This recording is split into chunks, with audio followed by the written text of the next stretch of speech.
Top stocks की details जानिए सहयोगी नीरज और तृप्ति पासेथी। आप બંનેને ગુડ મોર્નિંગ।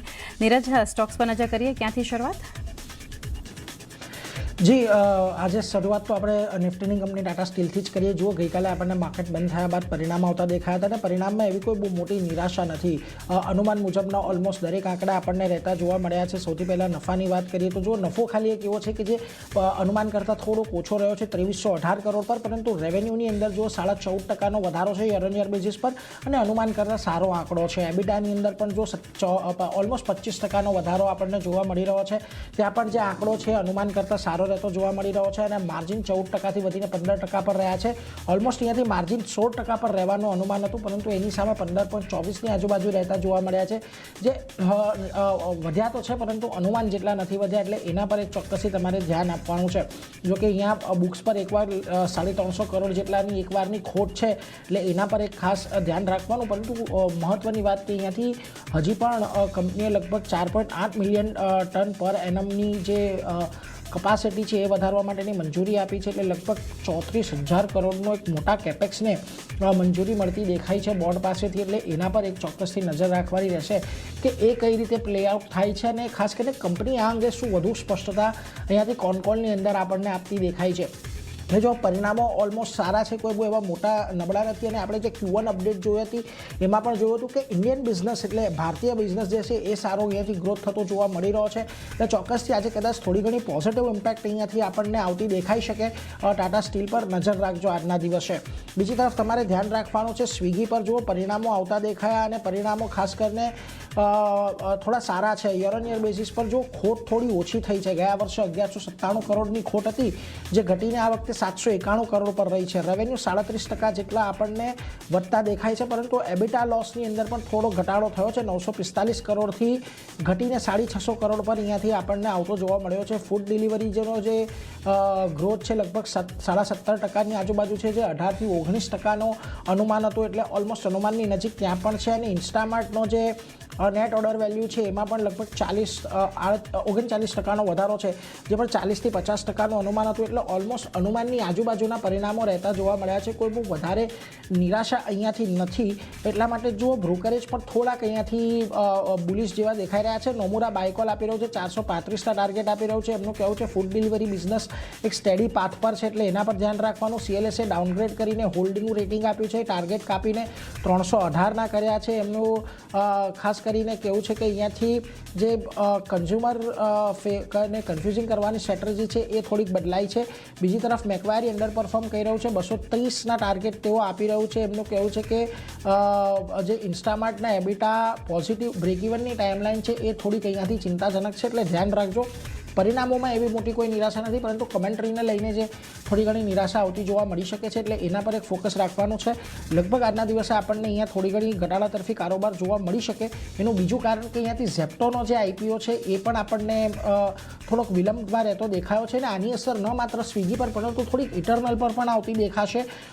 લગભગ 4.5 બિલિયનથી 5 બિલિયનને વેલ્યુએશનની માંગણી કરી હતી, અને નવા ઇન્સ્ટિટ્યુશનલ બાયર્સને આ વેલ્યુએશન ઘણા ઊંચા લાગ્યા છે। ખાસ કરીને SBI છે, ICICI છે, પ્રુડેન્શિયલ છે, કોટક છે, HDFC છે, આ બધાએ આટલા ઊંચા ભાવે અલોકેશન આપવા માટે તૈયાર નથી થયા, અને તેમના માટે ખાસ કરીને કંપનીનું જે એન્ટરપ્રાઇઝ એકચ્યુઅલ વેલ્યુએશન છે લગભગ $2.5થી $3.5 બિલિયન આસપાસ હોવું જોઈએ। એટલા માટે થઈને ખાસ કરીને અહીંયાથી ઝેપ્ટોના IPOની અંદર ફરી પાછો એક વિલંબ આવતો જોવા મળે છે, જેનો એક ફાયદો ઇટરનલ સ્વિગી બંનેને થતો દેખાશે, એટલે એના પર એક ફોકસ ચોક્કસથી રાખીશું। આ ઉપરાંત આજના દિવસે ટોરેન્ટ ફાર્માના પરિણામો આવતા જોવા મળ્યા છે, સારો ગ્રોથ છે। જુઓ, પ્રોફિટની અંદર માત્ર તમને વાર્ષિક ધોરણે લગભગ 3.3%નો જ ગ્રોથ દેખાઈ રહ્યો છે, પરંતુ રેવન્યુ ઓલમોસ્ટ અહીંયાથી 55% જેટલા વધ્યા છે।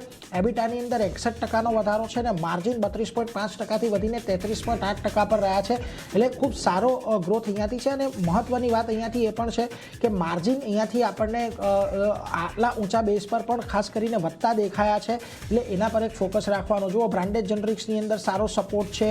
આ ઉપરાંત બ્રાઝિલના સેમાગ્લુટાઇડનું અપ્રુવલ મળી ગયું છે, એટલે એનું પણ લોન્ચ થશે, તો એમના માટે એક સારો ગ્રોથ અહીંયાથી આવતો દેખાશે। આ ઉપરાંત US પરફોર્મન્સ પણ એક સારું રહેતું જોવા મળ્યું છે, એટલા માટે જુઓ HSBC બાયકોલ આપી રહ્યું છે 5,375ના ટાર્ગેટ આપી રહ્યું છે, અને Motilal Oswal neutral neutral call પર 4730ના ટાર્ગેટ આપ્યા છે. ગયું ક્વાર્ટર પણ ટોરેન્ટ પાવર ફાર્માનું ઘણું સારું રહ્યું હતું, એટલે આ ક્વાર્ટરની અંદર પણ આપણને એક સારું રહેતું જોવા મળ્યું છે. એટલે ખાસ કરીને આજના દિવસે અહીંયા તમને એક સારી તેજી જોવા મળી શકે, ધ્યાન રાખજો. હવે વેદાંતાના પરિણામ આમ તો ગઈકાલે બંધ થવાની અણીએ આવ્યા હતા, ખૂબ છેલ્લે 4-5 મિનિટ બાકી હતી ત્યારે જ આવ્યા હતા, પરંતુ ગઈકાલે પણ જે પરિણામો આવ્યા હતા એ સારા હતા. ક્વાર્ટર બેઝિસ પર પ્રોફિટ જુઓ 5294 કરોડ પર વધીને આપણને રહેતો દેખાયો છે. આવકની અંદર સામાન્ય ઘટાડો છે, પરંતુ એબિટા વધ્યા છે અને માર્જિન પણ 30.7%થી વધીને 35.1% પર આવતા જોવા મળ્યા છે. અને મહત્વની વાત કે આજે ડીમર્જર આપણને થતું જોવા મળ્યું, બધી એમની રિસ્ટ્રક્ચરિંગ આખા કારોબારનું કર્યું છે, ત્યારબાદ આ વેદાંતાના પરિણામો છે, એટલે એના પર એક ચોક્કસથી ધ્યાન રાખવાનું. ઘણા બધા ઇન્ટરનલ્સ પણ છે. કુલ દેવામાં લગભગ 2223 કરોડનો ઘટાડો થયો છે, જે એક પોઝિટિવ કહી શકાય અહીંયાથી, એટલે એના પર નજર રાખજો. આજના દિવસે તમને વેદાંતા પર પણ એક પોઝિટિવ તેજી આવતી જોવા મળી શકે છે, એટલે એના પર એક ધ્યાન ચોક્કસથી રાખવાનું છે. બીજી તરફ તમે ખાસ કરીને અહીંયાથી થર્મેક્સ પર નજર રાખવાની છે. પ્રોફિટ અહીંયાથી લગભગ 83% જેટલું ઘટ્યું છે, રેવન્યુમાં 6.7%નો વધારો છે, એબિટા 70% જેટલા ઘટ્યા છે અને માર્જિન 10.4%થી ઘટીને 3% પર રહેતા જોવા મળ્યા છે. ખૂબ જ નબળું ક્વાર્ટર છે, એટલે આજના દિવસે તમને અહીંયા થર્મેક્સની અંદર પણ દબાણ આવતું જોવા મળી શકે છે, ધ્યાન રાખીશું.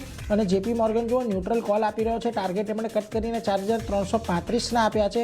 એમનું પણ અહીંયાથી એ જ કહેવું છે ખાસ કરીને કે એક્સપોર્ટ ઓછા થયા છે અને ઇન્ડસ્ટ્રીયલ પ્રોડક્ટનું પરફોર્મન્સ નબળું પડ્યું છે, જેને લઈને ખાસ કરીને આજે આપણને દબાણ આવતું જોવા મળી શકે છે, એટલે એના પર એક નજર રાખવાનું છે.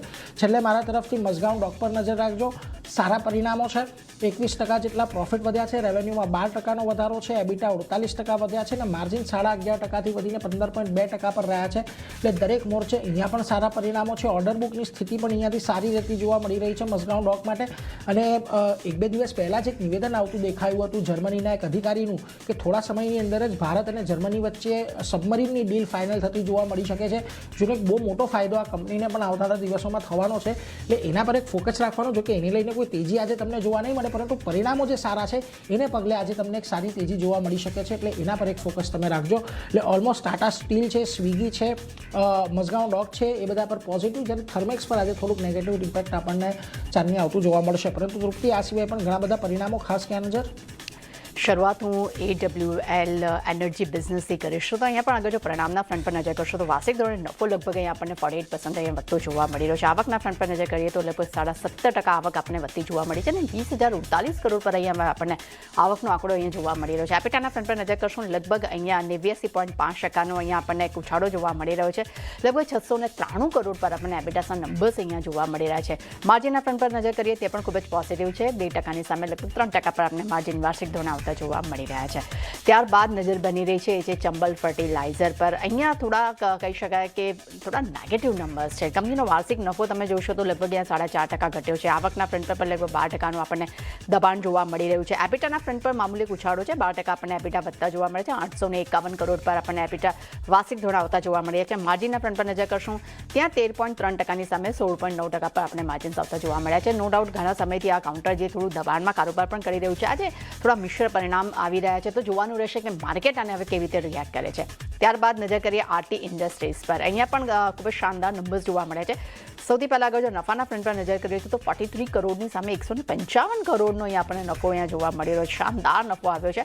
આવકના ફ્રન્ટ પર પણ લગભગ આપણને 42%નો સારો ઉછાળો જોવા મળ્યો છે. એબિટા પર નજર કરીએ લગભગ 80% આપણને એબિટાસ અહીંયા વધતા જોવા મળ્યા છે. માર્જિનના ફ્રન્ટ પર પણ ખૂબ જ શાનદાર નંબર્સ છે. 12.71ની સામે લગભગ 100% આપણને માર્જિન્સ અહીંયા આવતા જોવા મળ્યા છે. દરેક ફ્રન્ટ પર અહીંયા ખૂબ જ સારા પરિણામ છે. ખાસ કરીને વૈશ્વિક ધોરણે કેમિકલ ડિમાન્ડ જે વધી છે તેનો સીધો ફાયદો જે છે તે અહીંયા થતો જોવા મળે છે અને કેમિકલ સેગમેન્ટમાં લગભગ ડબલ ડિજિટ ગ્રોથ અહીંયા આપણને જોવા મળી રહ્યો છે. એટલું જ નહીં, તેમની દહેજ સ્થિત જે નવા પ્લાન્ટ છે તેની કેપેસિટી યુટિલાઇઝેશન છે તેનું પણ અહીંયા વધવી છે, તેની કાર્યક્ષમતા વધી છે, તેનો પણ સીધો ફાયદો અહીંયા જે છે રિઝલ્ટના ફ્રન્ટ પર જોવા મળ્યો છે. અને એટલું જ નહીં, યુરોપ અને યુએસમાં ઇન્વેન્ટરી ડી કોસ્ટિંગ થવાને કારણે કરીને એક્સપોર્ટ ઓર્ડર્સ પણ કંપનીને અહીંયા સુધરતા જોવા મળી રહ્યા છે. એટલે ઘણા દરેક ફ્રન્ટ પર એક પોઝિટિવ નંબર્સ આરટી ઇન્ડસ્ટ્રીના જોવા મળી રહ્યા છે. ત્યારબાદ નજર કરીએ રેલ ટેલ પર. અહીંયા નફો અનચેન્જ છે 66 કરોડ પર. રેવન્યુ 20% વાર્ષિક ધોરણે વધી છે. એબિટાના ફ્રન્ટ પર નજર કરશું 116 કરોડની સામે 132 કરોડ પર આપણને એબિટાના નંબર્સ વાર્ષિક ધોરણે આવતા જોવા મળી રહ્યા છે. માર્જિનના ફ્રન્ટ પર નજર કરીએ તો અહીંયા 15.6%થી માર્જિન ઘટીને 14.7% પર આવે છે. માર્જિનમાં મામૂલી ડિક્લાઇન તરફ નંબર્સ જોવા મળ્યા છે. ઓવરઓલ નંબર્સ અહીંયા ઠીકઠાક જોવા રહ્યા છે. LIC હાઉસિંગ ફાઇનાન્સ પર નજર કરીએ નેટ નફો લગભગ 10% આપણને વાર્ષિક ધોરણે આવતો જોવા મળી રહ્યો છે. 1364 કરોડની સામે લગભગ 1500 કરોડ પર આપણને અહીંયા નફો આવતો જોવા મળી રહ્યો છે. NIના ફ્રન્ટ પર નજર કરશું, ફ્લેટ કહીશ કારણ કે 2075 કરોડની સામે આપણને 2087 કરોડ પર આપણને NIના નંબર્સ આવતા જોવા મળી રહ્યા છે. એટલે ઓવરઓલ કહી શકાય કે લાઇન નંબર્સ અહીં આપણે જોઈ રહ્યા છે. ત્યારબાદ ન્યૂઝ બેઝ પર નજર કરશું તો એસ્ટ્રા માઇક્રોવેવ પ્રોડક્ટ પર નજર કરીએ. HL પાસેથી કંપનીને ઉત્તમ રડાર માટે 2205.23 કરોડનો ઓર્ડર અહીંયા કંપનીને મળ્યો છે, જે ખાસ કરીને 122 એડવાન્સ એરબોર્ન એવિયોનિક્સ યુનિટ્સ છે તેના માટે અહીંયા કંપનીને ઓર્ડર મળ્યો છે. પોઝિટિવ સમાચાર આપણને જોવા મળી રહ્યા છે. ત્યારબાદ નજર બની રહી છે એ છે નવીન ફ્લોરિન પર. અહીંયા પણ કરાર કરવાના સમાચાર આપણે સમક્ષ આવતા જોવા મળી રહ્યા છે. Defence research and development organisation સાથે ડિફેન્સ કેમિકલ પ્રોજેક્ટ માટે અહીંયા કંપનીએ કરાર કર્યા છે, જે સોડિયમ બોરોહાઇડ્રાઇડ સિંગલ પ્રોડક્ટ છે તેનું બલ્કમાં ઉત્પાદન જે છે તે કંપનીએ તે ખાસ કરીને ડિફેન્સ કંપની માટે તેવું કરશે, તે ડિફેન્સ કેમિકલ્સ પ્રોડક્ટ્સ માટે તેવું કરશે. એટલા માટે એક પોઝિટિવ સમાચાર નવીન ફ્લોરિન માટે પણ જોવા મળી રહ્યા છે. અને છેલ્લે નજર બની રહી છે એ છે P&G ગાર્ડગિલ પર. અહીંયા કંપનીનો QIP લોન્ચ થયો છે. ફ્લોર પ્રાઇસની વાત કરશું તો 640.69 પૈસા પ્રતિ શેર છે, એટલે કે ગઈકાલના ક્લોઝિંગ પ્રાઇસથી લગભગ અહીંયા 5% ડિસ્કાઉન્ટ પર આપણને QIP પ્રાઇસ અહીંયા જોવા મળી રહ્યો છે. એટલે ચાની મારા તરફથી અને નીરજ તરફથી ઘણા બધા સ્ટોક્સી ન્યૂઝ છે. રિઝલ્ટ પણ આ વખતે પ્રેઝન્ટ થયા છે. ઘણી મોટી મોટી કંપનીઓ છે, દરેક પર એક સારી એક્શન જોવા મળશે. જી, તો બધા સ્ટોક્સ પર ખાસ આપણે ફોકસ રાખવાનું છે. નીરજ અને તૃપ્તિ, આ બધાનો આભાર અમારી સાથે જોડાઈ અને ટોપ સ્ટોક શેર